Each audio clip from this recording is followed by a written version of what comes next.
Feels so good for Mavs fans. Tuesday night, their old flame Luka and his new hotness, the Lakers, take on Dallas. First time since that big blockbuster trade. Legs back with us. All right, so Tim, highly anticipated matchup tomorrow night. I can't wait to see it. The whole world's waiting. What concerns, though, do you have as Luka gets set to face his former team? Well, this is always a difficult situation, and we've seen a number of high-profile matchups like this where guys have left teams and then had to play them that first time.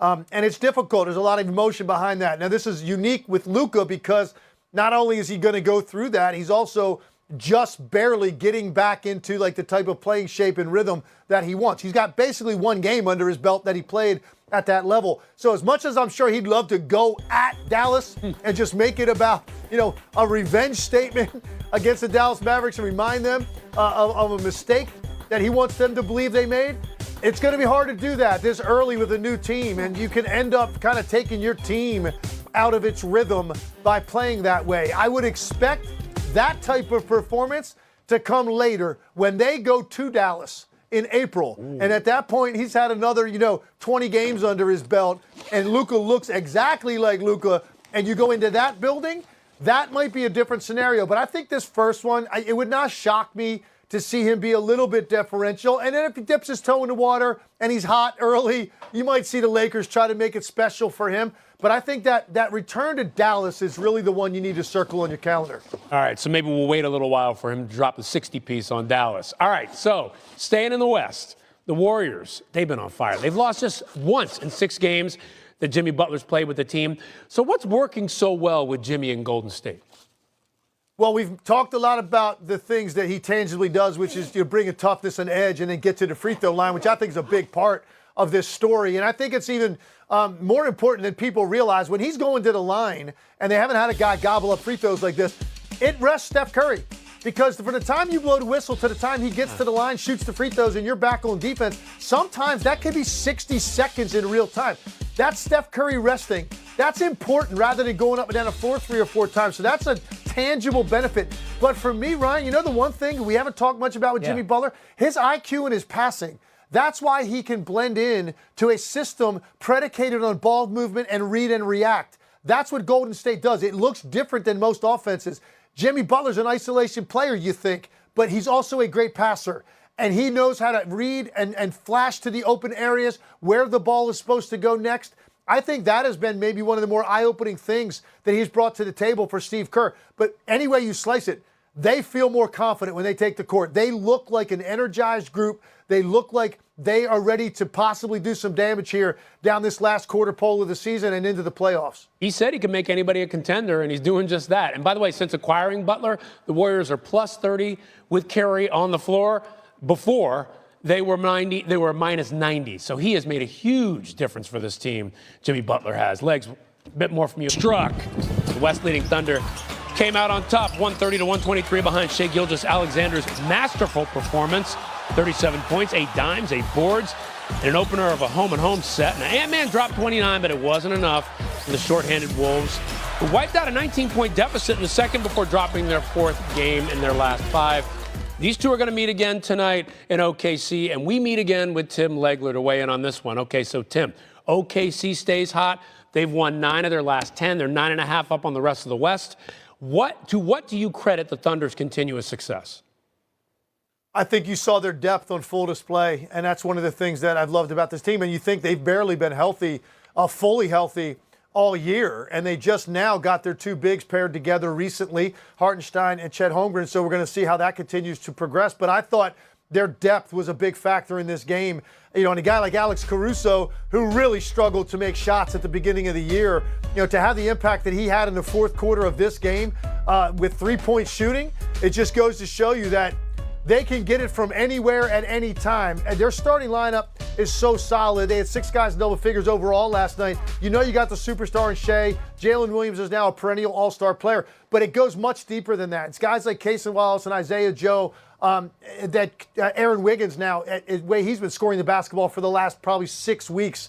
They're so deep. They don't have weaknesses. And they're built around this one great offensive player that has an answer for any defense that you put in front of them. They're a special team. I really believe that. They're different than last year. Last year they were very young and not quite ready and not deep enough. I think they've addressed the depth, certainly. They're a year older. They're exceptionally well coached. I think Oklahoma City has everything that you need to make a legitimate championship run. Yeah, last year it just felt like it wasn't quite their moment yet. Now it feels like it's their time. We'll see how it shakes out, by the way, tonight in the rematch with Minnesota for OKC. Legs, thanks. Thanks, Ryan.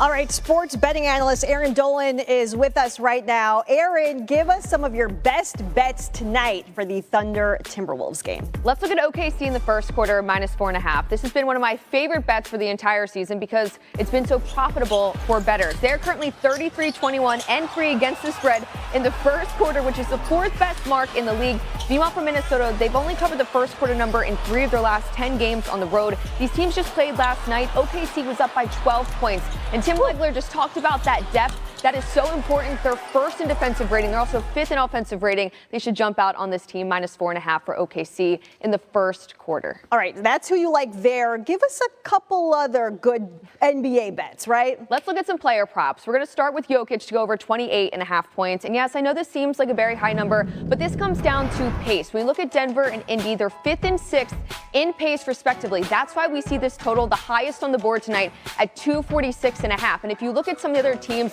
that play at even quicker paces, such as Atlanta and Chicago, Jokic easily hit over this mark here. So let's go with Jokic to go over his points prop for tonight. Also looking at my favorite player right now, which is Tyrese Maxey, to go over 4.5 rebounds. That's just because I'm from Philly. I promise I'm not too biased. He seems like a nice guy. Yeah, he's a nice guy. But I do think he'll be aggressive tonight, despite obviously dealing with some injury with his hand right now with that sprained finger. But Joel Embiid's not going to be in the game. Plus, he's playing at home. And again, I just think he'll be aggressive against a Chicago team that is the second worst team at defending the rim. So Tyrese Maxey has that dog. Great Saturday and final moments with their superstar big man riding the pine in the fourth. What gives? Well, we're giving you Tim squared right now. NBA analyst Tim Legler and NBA senior writer Tim Bontemps, who is there in Philly with the team. So Tim Bontemps, I'm going to start with you. You were just at shoot-around. What's the latest on Joel Embiid?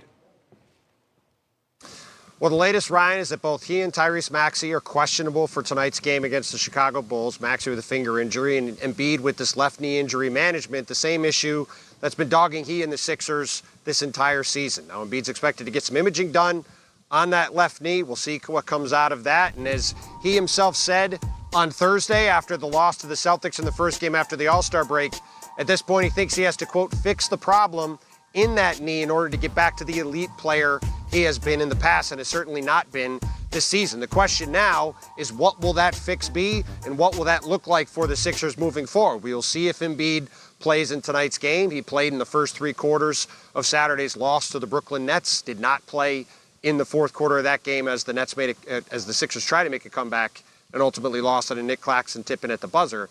But Ryan, for a season that's been a disaster from start to finish for Philly, it remains one, and we wait to see what the status of Joel Embiid is moving forward and for tonight's game against the Bulls. Yeah, fix the problem, not good words for Philly fans hoping to get on the play-in track, which they are not on right now, the Sixers. Legs, what do you make of the current situation with Embiid and the Sixers? I just think it's time to be real about this. If you're the Sixers, you're Joel Embiid. This isn't going to improve. He's getting injections. They're treating it in different ways. He's getting some rest on different nights. They've tried that multiple times. And yet, look at what Joel Embiid, it looks like right now in the court, the way that he's moving. This is going in the wrong direction despite that method of treatment. Joel Embiid himself has said this has to be corrected, and that means going and doing what needs to be done, getting the amount of rest you need, rehab you need, coming back next season. So for me, this season isn't going anywhere, particularly the way Joel Embiid looks, and I expect him to continue to look like that the rest of the year as long as he is available to play. You've already had Paul George dealing with a bunch of injuries. It's time to be real about this if you're the Sixers. Let Joel Embiid go get the surgery now. It gives him a head start on trying to be ready at the start of next season and hopefully get some return on this investment for the Sixers at the end of his contract because he's got 3 more years on it. So, Legs, being real for you, just so I'm clear, being real is shut it down right now. Absolutely, because we're kidding ourselves to think that this version of Joel Embiid is good enough to go out there and compete. And what does that even mean, compete? Get into a play-in situation, potentially get into a first-round series with Cleveland or Boston and get run out of the building. That's if you're even able to navigate that. And that's not going to happen the way Joel Embiid looks. And I just don't see how this dramatically improves when he just continues to play and he continues to look worse.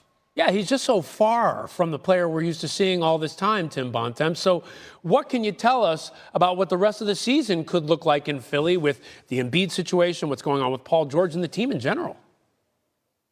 Well, that's the real question, Ryan. It's what Tim laid out, is what is the choice for the Sixers moving forward and what do they try to do? And the thing that Tim didn't mention that's important to consider is the fact that Philadelphia 76ers will give up their first-round pick to the Oklahoma City Thunder because of an Al Horford trade from several years ago if it lands outside the top 6 in the lottery. Now, going into the season, that obviously was not something anybody thought about, right? This was a team that was expected to be in the 20s in the draft, at the top of the standings, competing for a first-round playoff home series, not trying to get into the play-in tournament. But now we're talking about a Sixers team that after that loss to the Nets on Saturday, not only is in the draft lottery, they're in the 6th spot in the draft lottery and potentially could keep that draft pick even if they don't move up in the lottery in May. So as they try to decide what to do with Joel Embiid, as they try to decide what to do with Paul George and the rest of this season, with where the Sixers are at, to Tim's point, with the limited upside this team has, you have to start thinking about not only the future health of Joel Embiid, but also the future health of this roster and this franchise and potentially hanging on to that draft pick in a draft with guys like Cooper Flagg, Dalen Harper, VJ Edgecombe, Ace Bailey. There are potentially multiple franchise-level players in this draft. If the Sixers keep that pick, that changes their direction going forward. So yet another thing for them to consider and is going to obviously play a factor in what this team decides to do over the coming weeks. As of now, it's been all systems go, and they're going to keep playing these guys going forward. But with every passing game and every poor performance, all options have to be on the table, and I think that's one of many things that's being discussed in Philadelphia right now. Safe to say, beginning of the season, team with championship aspirations, no one saw this point coming. We'll see what they do from there. Tim and Tim, thanks. Call for Knicks Celtics yesterday. Hey, Tim, let's go through this one. Now, keep in mind, the Knicks were 0-6 against teams with top 3 records this season coming in early fourth. Celtics taking advantage with Kristaps Porzingis, but here, Karl-Anthony Towns missing a dunk, Tim. Yeah, look at Porzingis, the difference at the rim, and Karl-Anthony Towns lands awkwardly, had some issues with that left knee going forward. And then here, how you going to stop this? Jaylen Brown with the 3. They just had it rolling all night, Tim.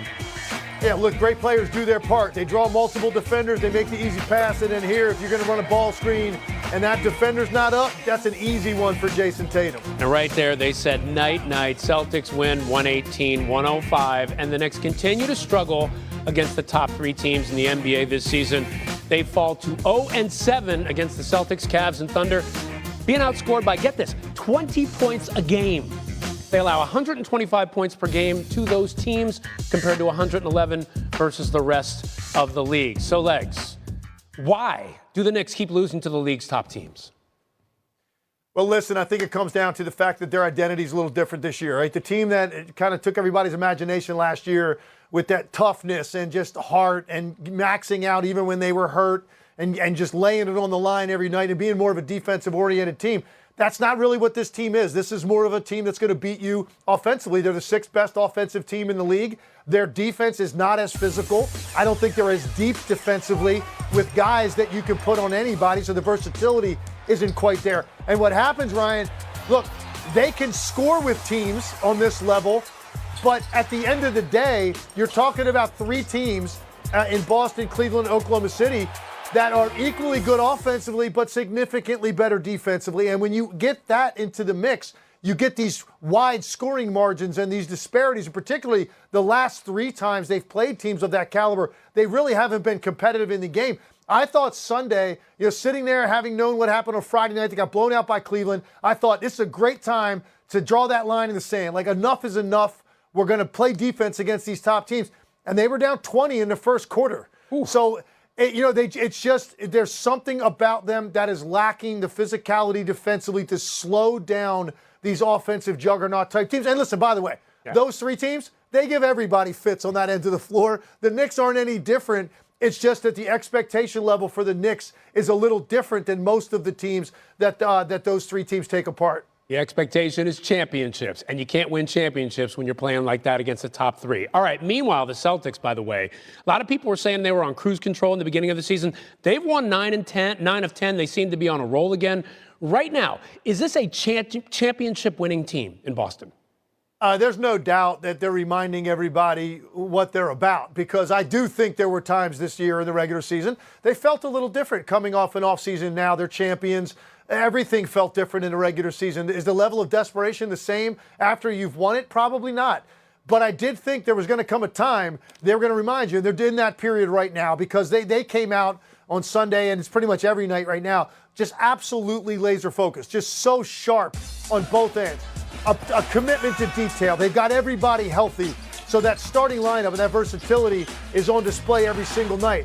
Look, there's no doubt they're trying to do something special. And Joe Mazzulla reminded of this on Sunday when we talked to him. He said, you know what? Not even the Celtics have won it back-to-back since 1969. It's hard to do that. And that's what their challenge is now. They want to embrace this opportunity to do something that this special franchise has not done since the 60s. And that's what you have to do, is constantly reinvent challenges. That's what they're thinking about right now. It's a short sprint to the playoffs. They're tightening everything up, and you're getting their best punch every night now. Yeah, and you mentioned embrace this moment. Speaking of embracing, there was an interesting moment on Sunday in Cleveland. Tim, I want you to take a look at this. The Cavs were taking on the Grizzlies, right? Jared Allen, actually, can we put this up? Jared Allen absolutely posterized Ja Morant, and then Ja Morant just goes in right here. He goes in and says, you know what, let me hug you. So, Tim, I have to ask you, have you ever thought to hug a player that posterized you? I have never really thought to hug a player, period, I don't think, at any time in my career. I do think getting dunked on, in the era that I played in, was definitely have a different reaction to that. But at the same time, I kind of laughed at this. I thought it was funny. Ja Morant basically saying, look, sometimes when you get there late, you get your feelings hurt. And so, go ahead and hug it out. He made an effort and got there just a little bit late. Probably regrets that decision. But I had some fun with that. I think they did too. I don't think getting dunked on always has to lead to like a 90s style fight. I'm okay with it. There you go. This just in, everybody. Tim Legler has never hugged another player when he played. Can you believe it? Tim, we'll be